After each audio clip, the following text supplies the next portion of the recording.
आपण पाहत आहात कराड वार्ता न्यूज नेटवर्क।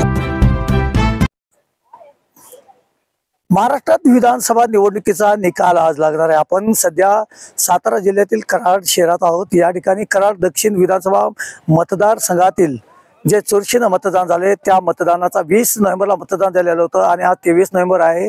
आज 23 नोव्हेंबरला निकाल जाहीर केला जाणार आहे। मी मतदान मोजणी ज्या ठिकाणी सुरू आहे त्या केंद्राच्या बाहेर उभा आहे। आपण सध्या बाहेरील दृश्य पाहता की कशा प्रकारे पोलिसांचा जो बंदोबस्त आहे तो कडक बंदोबस्त ठेवण्यात आलेला आहे।